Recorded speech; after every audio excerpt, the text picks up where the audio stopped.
One day, me and my friend were writing an essay for my little University of Magic. Now, my friend here is not really great at learning normal people anatomy too, so we were messaging each other about how to deal with the situation, and he brought the idea of AI to me. Those who are unaware of what it means, AI just means donkey intelligent. When he told me that it's a donkey that can make anything like essays, art, potentially anything, I scoffed. But then I looked at the result of him asking the donkey after a week's time, and I was baffled. Donkey just wrote a dissertation on the creation of the universe before Azeroth has risen, secret element that would let alchemists turn anything into pure gold, and the greatest depths of the labyrinth of Inferno. But remember that this is normal people's anatomy too. But this donkey just spewed out bullshit. I told him that this is great and all, but this is way out topic, and the professor is going to notice it. So he dismissed my claim and passed the essay as it was anyway. Now, his friends started using this donkey everywhere, for research, for making presentations, and for taking tests in the classroom. And while this is happening, just looking at my professor, thinking, boy, this donkey right here is in plain sight screwing out bullshit. Are you going to take this abomination out of thy sacred grounds? Eventually, my friend went back to me and said that donkey intelligence is actually getting better at making art and might potentially even take the strangers off of watching my speedy forehead make a humanoid cactus for 20 minutes. Well, not on my watch, I said. I enjoy the voyeurism of people I don't know or care about to feed my ego and dignity. My friend laughed, saying that it would take a miracle for that to happen. He and many others on the internet portal echoed the thoughts and speculations about AI. It will take a miracle for someone to beat that damn donkey. Luckily for me, I am a wizard, and wizards like me are here to make said miracles and to perform the impossible. For to win against AI art, the solution is simple: make better art than AI. So for the past week, I've decided to make an artwork that can beat the quality seen from generative algorithms written by dark sorcerers that say that their spells are open to the public, even though they are technically not. This is the battle of the magical arts, and I discovered that not only can we beat it, but we can also place it.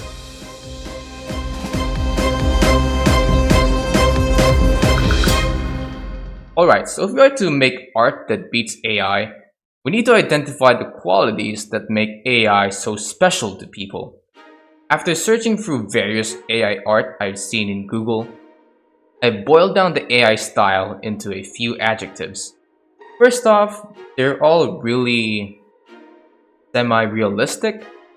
I don't really have a word for this feeling that I have for these choices of colors, but there seems to be an attempt to be accurate in terms of the placement of the shadows and the angle of the light coming from a source.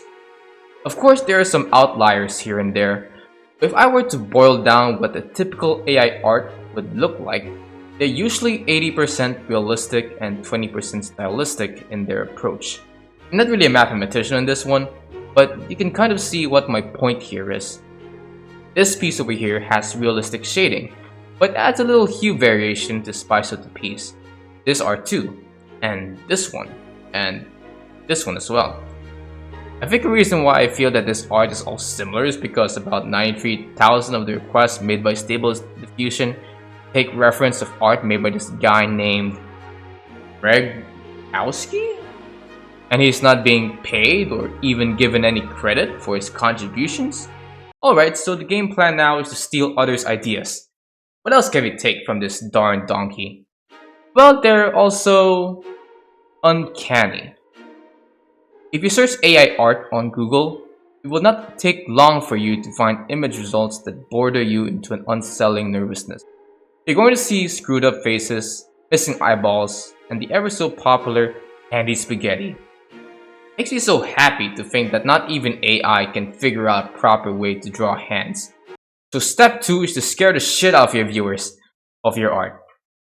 Lastly, AI art is unsatisfying. I just looked at how people generate art on sites like Stable Diffusion, and as they type a bunch of tags needed to generate a cool looking dragon, I can't help but shake this feeling that something was lost in the end.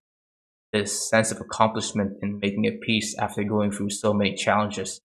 We've made a cable car that can reach the pinnacle of Mount Everest, but what is left for us to reach? What a static way to live life. Alexander wept, seeing as he had no more worlds to conquer. So step 3 is nihilism. Okay, so now that we've described what AI art is, we can now structure a piece that replicates their style, thus nullifying the relevance of AI art in the process. As a draft, I hopped into GIMP and made myself the symbol of what AI art is really all about. Fucked up hands. But the problem with the way that I draw in 2D is that it's a little bit too cartoony.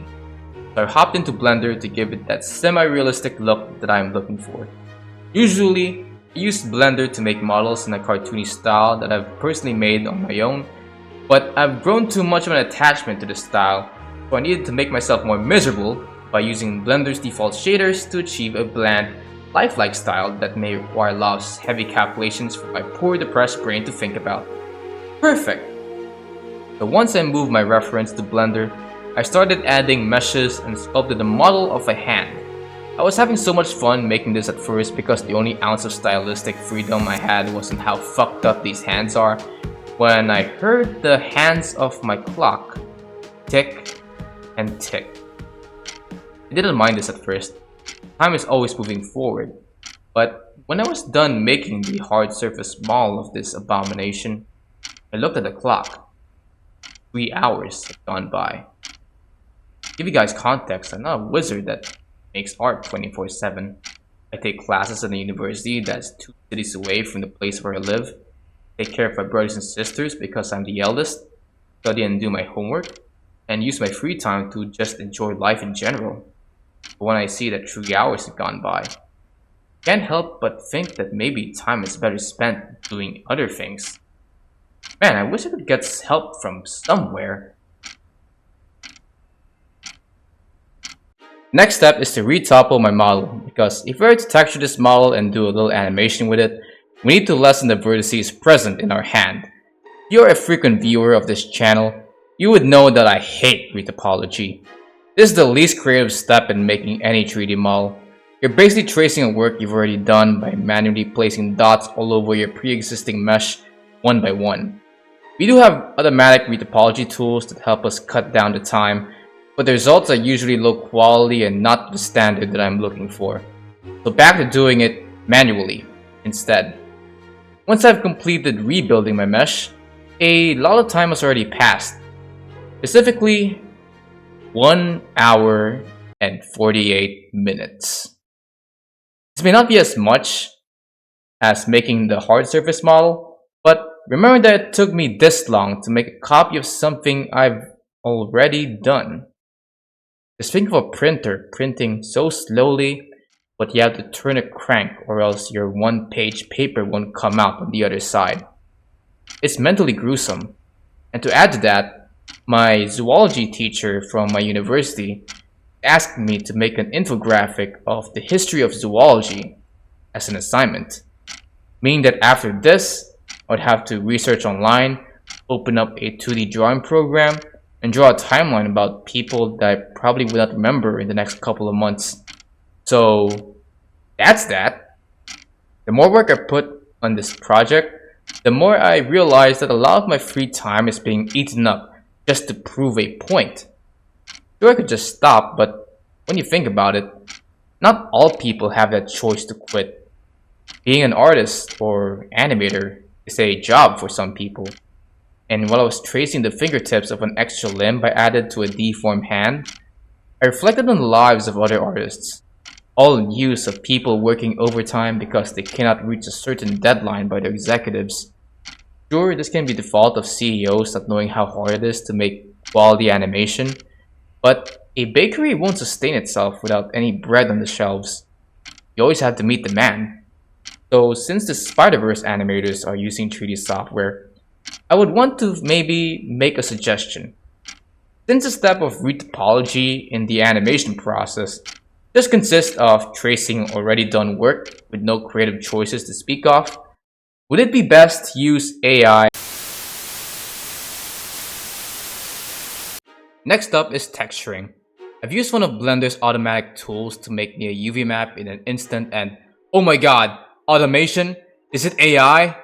Relax, it's a tool that's been in Blender before AI was even invented, that use a code hidden somewhere in the software to make a UV map based on stuff I input on this text box, which is okay? Screw it, I don't have time to think about this, so I devised a rule going forward. Automation present in digital art software is okay to use for this project as long as AI is not involved. I think there's something dumb about what I've just said, especially when I'm technically handicapping a computer right in front of me. Oh my god, is this what it feels like to be that one old man who doesn't like any form of technology? Oh boy. Anyway, I'm getting too ahead of myself. I've started painting after laying out my UV map. Usually I follow my own version of color theory when making my 3D renders, but since we are recreating the feeling of generative AI that usually boils down their art styles down to 6, it is best to pick the blandest of color schemes to achieve an artwork that may look good at the beginning, but when put next to a sea of AI drawings and pictures, it would surely blend in that it will eventually dissolve into obscurity. Hell yeah! But I still added a few details I would like to put that I would like to call the Hold Up a Minutes. A name that I've fortunately stolen from this big channel called Girlfriend Reviews. Basically, they are details that make you think about it just for 1 second.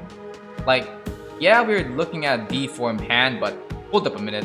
Why is there abnormal spots of hair in the hands? Hold up a minute. Are those fingernails extruding a bit too much? Hold up a minute. Are those tentacle suckers, or are they just patterns painted onto the 3D mesh? They may not be obvious at the start, but when viewers finally identify it, they go, what? Anyways, the hand is already complete. The last thing we need to do is animation. I don't see AI animation as much as AI art, but when they do show up on my YouTube feed, oh boy. Inconsistent frames, this weird noise filter, and glitchy wonky doodles that you thought were only possible in video games? Well, sign me up. Honestly though, I was not even trying to make a bad animation at the start. Whether it be my lack of skills in animation or whatever Blender is smoking up with its default settings, I always end up with a janky animation that's almost close to perfect, but misses a few crucial details like the simulation of some of these hair, and this weird remeshing thing going on with these sets of teeth over here, which is what I needed to make my project more uncanny. Perfect! And we're done! A 10-second abomination made in under 7 hours and 35 minutes. I reflected on that number for a bit. People in the comment section may be quick to think to congratulate me for making something so like this in a matter of hours. But when you think about it, this took almost the same amount of time as a 9-to-5 job. And sure, this happened in a span of days and I did take breaks in between. But really think about it for a second. 9 to 5 PM for a 10-second animation loop that doesn't even look good. Is this something that's worth striving for? Is this something that should be accepted and congratulated in our society? Art is suffering, sure, but to what point do we have to suffer until an individual breaks down and loses himself? What do artists and animators think about when 10 seconds get flushed down the toilet just because some director did not think straight one morning? Would it be better if we sold our soul to the devil? Those watching from the future, I should probably give you some context. Spider-Man Across the Spider-Verse was recently released and is currently a critically acclaimed film, but in recent years there have been reports of abuse of animators' time in the workplace that resulted in them remaking a scene in the movie from the ground up. As someone who makes animated shorts for months at a time, that's not even at the quality of these people's work, I know that it's not easy to do that, and anyone who partakes in such decisions would end up wasting so much time, resources, and mental headspace. On the other side of the world, there's Studio Mappa, who is pumping so much anime left and right of extreme quality, but anyone who reads about animators in Japan knows exactly how bad their working conditions are for even the studios that make less content.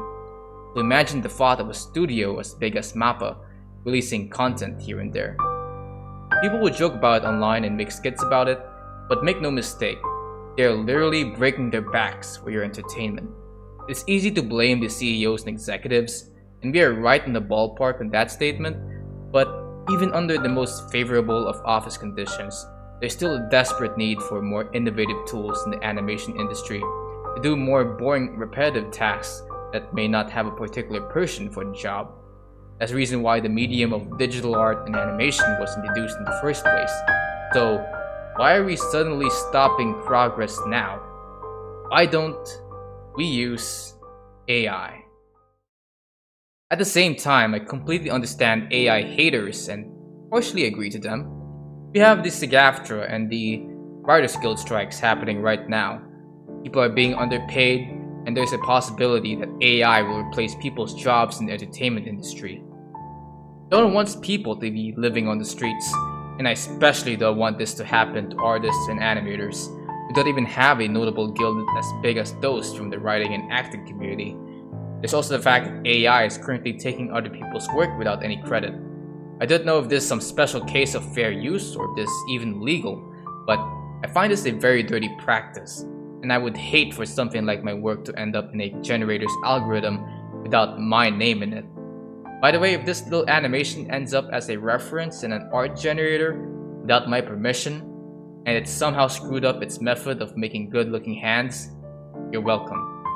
AI right now is doing more harm than good at the present moment, and to be honest, I would not want to enter a world wherein making and collecting AI art completely replaces that human touch. But no one right now ever considered the idea of AI and humans coexisting with one another. Why is the thought of AI being used to help animators with their mindless tasks like pre-topology and UV editing never an option? Why don't we use AI as a new avenue for artists to find jobs by being paid regularly for the use of their works as references in AI databases? Why don't we use AI the same way a student uses Wikipedia, wherein they take bits of information from AI and combine it with a writer's human experience to make an idea that's wholly made from humans? We're already using computers to make the most out of our media out there, so this use of transforming AI tools and ideas into genuine human creations should not be a stretch to accept. And before you think about the threat of AI replacing humans, just think about people who still prefer genuine, handcrafted artworks made from raw materials over digital art, so much that they are willing to bid millions of dollars for just a receipt saying that they currently own the work. History tells us that there will always be a market for genuine art made by human beings. To be clear with you guys, it's not me defending nor attacking AI, though I am still not going to use it because, again, they're stealing other people's work without permission, and I'm genuinely fond of figuring out the extent of Blender's tools on my own without outside help. And if you do not take my word for it, I'm always posting time lapses and live streams on my channel, showcasing my progress on any project from start to finish. This is just a video highlighting the gray areas I've found while researching the topic of AI, and it's more so a wake-up call to anyone who finds themselves on extreme sides of this argument. AI is not good or evil. It is, in the present, just a tool that anyone can use that can only improve or threaten us based on the person who wields it. But just because it has the chance of doing harm does not mean that we should ignore its potential and discard it entirely. In the past, the general public used to believe that the world is flat at the center of everything before we discovered that we live under a sphere in a random spot in the universe, that diseases came from bad air with the miasma theory, that a game of D&D is a spawn of the devil, that computers were nothing but a waste of people's time. But people discovered more things from it, created rules that made it more acceptable to the masses, and used these newfound theories to actually help people. And soon enough, history tells us that the people who were against these inventions and ideas were ignorant. New ideas are uncomfortable to accept. They make us nervous about the years to come, but that is generally what they are at the start of a massive change.